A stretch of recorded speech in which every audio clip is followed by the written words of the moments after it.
Ya, mudah-mudahan tidak ada pergeseran-pergeseran yang lain.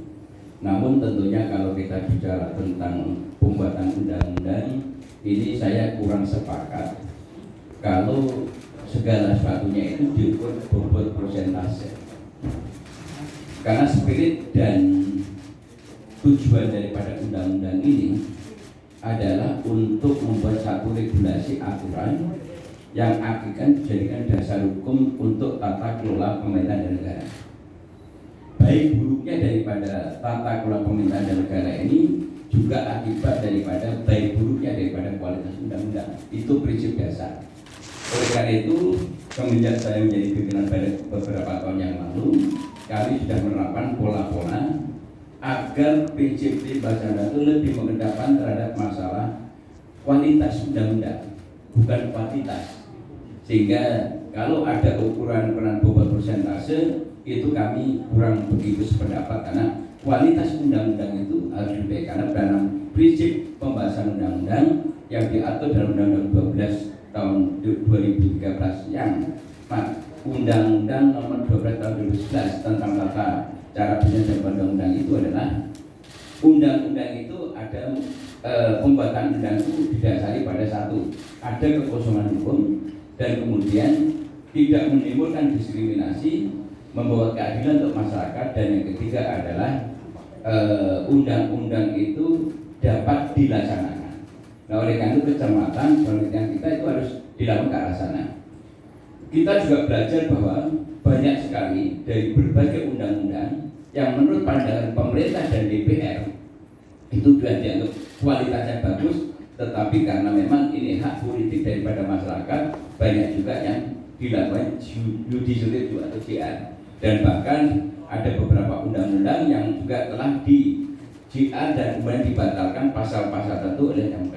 Nah, ini yang tentunya menjadi dorongan, menjadi salah satu motivasi kami kenapa kami tidak sepakat bahwa untuk pembahasan undang-undang itu jangan ditargetkan bobot persentasenya atau jumlahnya, tapi justru kualitas undang-undang itu sendiri. Jadi prinsip dasar yang kita lakukan adalah itu. Sehingga kalau ditanya tentang masalah berapa persentase, kami kurang begitu sepakat. Yang kita sepakati adalah bagaimana kualitas undang-undang itu. Oleh karena itu sikap kehati-hatian kami, seperti kemarin kami juga sudah bahas undang-undang tentang POM. Ya. POM itu kan inisiatif DPR Komisi 9. Dan ternyata setelah diusulkan, kami baca secara cermat di Badan Legislasi melakukan harmonisasi. Kami sampaikan bahwa untuk menyusun undang-undang itu adalah untuk mengatur segala sesuatu yang sudah existing di masyarakat, tapi belum ada dasar hukumnya. Itu ada kekosongan hukum. Dan kedua, di dalam pembuatan undang-undang itu kita represif, lebih progresif, dan kalaupun revolusioner. Contohnya saya sampaikan, kenapa Komisi 9 tidak memasukkan yang terkait pengaturan rokok vape? Karena rokok vape ini di luar negeri, di beberapa negara sudah dilarang, karena indikasinya mengandung narkoba. Kemudian saya keras untuk melakukan itu. Alhamdulillah saya sebagai Sekjen Granat, saya menyampaikan hal-hal seperti itu, dan kemudian akhirnya polisi betul melakukan tindakan penggerbekan dan diketemukan. Akhirnya baru teman-teman Komisi 9 sadar pentingnya diatur, dan BPOM juga waktu itu menolak. Oleh karena saya katakan jangan mengikuti kemauan pengguna undang-undang.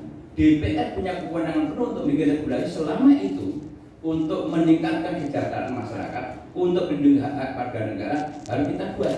Jangan kemudian BPOM menolak ketika tidak mengikuti kemauan, karena legislatif itu punya kewenangan untuk penyusunan undang. Jadi kalau ada hal-hal yang sifatnya itu berbahaya dan kemudian atau seperti hari ini kita baru saja selesai atau menyelesaikan pembahasan terkait dengan Omnibus Law kesehatan. Ini kita juga lakukan detail rinci bagaimana tentang masalah pelayanan kesehatan BPJS, yang banyak orang-orang yang mendapatkan pelayanan BPJS ternyata belum sembuh karena konon anggarannya, budgetnya sudah habis, harus pulang dulu, atau kemudian mendaftar pulang. Ini kan persoalan serius. Orang sakit masa harus pulang, daftar lagi, pulang, daftar lagi. Atau kemudian pelayanan bagi masyarakat yang pendapatan menengah ke bawah, itu nyaris tidak pernah mendapatkan satu privilege pelayanan yang bagus di rumah sakit tertentu. Begitu tahu katakanlah saya punya pengalaman, sopir saya kakinya patah, berangkat kerja, atau kemudian saya rujuk ke rumah sakit pemerintah dan kemudian ditelantarkan tidak mendapatkan fasilitas yang baik, tidak mendapatkan respon yang cepat, baru setelah datang saya anggota DPR sopir baru mendapatkan perhatian. Ini kan perhatian yang serius bagi masyarakat. Oleh karena itu pembuatan undang-undang ini sekali lagi harus betul-betul cermat melihat daripada kebutuhan di masyarakat dan bisa memberikan perlindungan terhadap hak warga negara yang harus kita lindungi. Kira-kira itu maksudnya. Jadi bukan karena berapa persentase yang disahkan, tapi sampai seberapa jauh kualitas undang-undang itu bisa diimplementasikan dan tidak di-GR. Di Undang-Undang 12 tahun 2011 tentang tata cara penyelenggaraan yang sudah direvisi, itu kan ada batasan-batasan waktu. Kalau tidak salah itu kalau dulu 2 masa sidang, sekarang kita rubah menjadi 3 masa sidang. Tapi faktanya kan kadang-kadang ada undang-undang yang sampai 10 kali perpanjangan nggak selesai. Nah ini kan membuang energi, membuang waktu. Nah oleh karena itu harusnya kendala-kendala seperti yang diatasi. Kalau memang kita konsisten dengan regulasi yang ada yang kita buat, begitu 3 kali masa sidang dan itu tidak bisa dilanjutkan, ya udah berhenti. Harusnya begitu. Kita bikin ulang lagi gitu. Tapi ini kan perpanjangan terus panjang. Akhirnya banyak waktu kita yang kesita. Nah, mengenai problem yang terkait dengan masalah molornya ini karena di undang-undang itu kan yang berkaitan dengan masalah pembahasan kan dibahas oleh DPR bersama Presiden, pemerintah. Presiden dalam pemerintah dan Presiden. Kemudian ketika kita membahasnya itu ada satu norma atau pasal yang kira-kira tidak sejalan antara pemerintah dengan DPR, biasanya deadlock. Dan kemudian di internal DPR sendiri kan ada yang namanya 9 fraksi. Ketika kadang-kadang fraksi kepentingan politiknya berbeda, maka itu menjadi sesuatu yang menghambat dan proses. Oleh karena itu kami menegaskan bahwa ketika undang-undang sudah dibahas dengan pemerintah, maka sikap DPR itu satu. Bukan ada sikap lagi fraksi.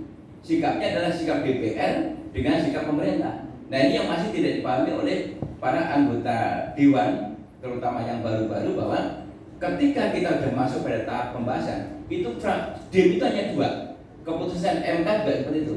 DIM itu hanya ada 2, DIM pemerintah dan DIM daripada DPR. Kalau inisiatif dari pemerintah, maka DPR punya DIM. DIM itu dikompilasi dari seluruh fraksi yang ada, dikompilasi oleh badan legislasi, dijadikan atau dikompilasi ke alat kelengkapan dewan menjadi satu DIM yang namanya DIM DPR. Jadi tidak ada lagi ketika pembahasan dengan pemerintah ini DIM fraksi A, fraksi B, fraksi tidak. Ini yang tidak pernah ada pemahaman, sehingga itu yang bikin yang namanya proses pembahasan menjadi alat. Dan kedua, di dalam panja itu kan anggotanya banyak. Nah, tingkat keaktifan, tingkat daripada kehadiran itu kan tidak bisa mereka itu secara terus-menerus hadir karena mereka banyak yang juga duduk di alat kelengkapan dewan lain, ada pembahasan di komisi atau alat kelengkapan lain. Nah, biasanya itu menjadi hambatan adalah ketika pembahasan masuk pasal A, substansinya ini orang itu tidak hadir, sudah diketok palu, baru ada pembahasan berikutnya orang yang lain hadir lagi membahas hal yang sama pengusulannya. Ini kadang-kadang proses sepertinya menjadi hambatan. Oleh karena itu konsistensi terhadap pembahasan ini harusnya fraksi-fraksi juga memberikan sikap yang sama sehingga sikap fraksi itu tertulis diberikan kepada seluruh anggota sehingga ketika dibahas pandangan-pandangan daripada anggota itu sesuai dengan sikap fraksinya, bukan sikap orang per orang. Kira-kira itu yang menjadi hambatan. Apalagi nanti kalau sudah melibatkan daripada DPD RI. Itu begitu, walaupun kelembagaannya yang mengusulkan, tapi yang hadir beda, melihat situasi kondisi dapilnya gitu, itu juga menjadi salah satu argumentasi yang panjang. Nah, oleh karena itu kita harus menyadari bahwa undang-undang ini bukan dibuat untuk kepentingan dapil, tapi kepentingan nasional, kepentingan bangsa dan negara seluruh rakyat Indonesia ini yang harus disadari seluruh orang anggota baik itu dari DPR RI maupun DPD RI maupun juga pemerintah. Itu.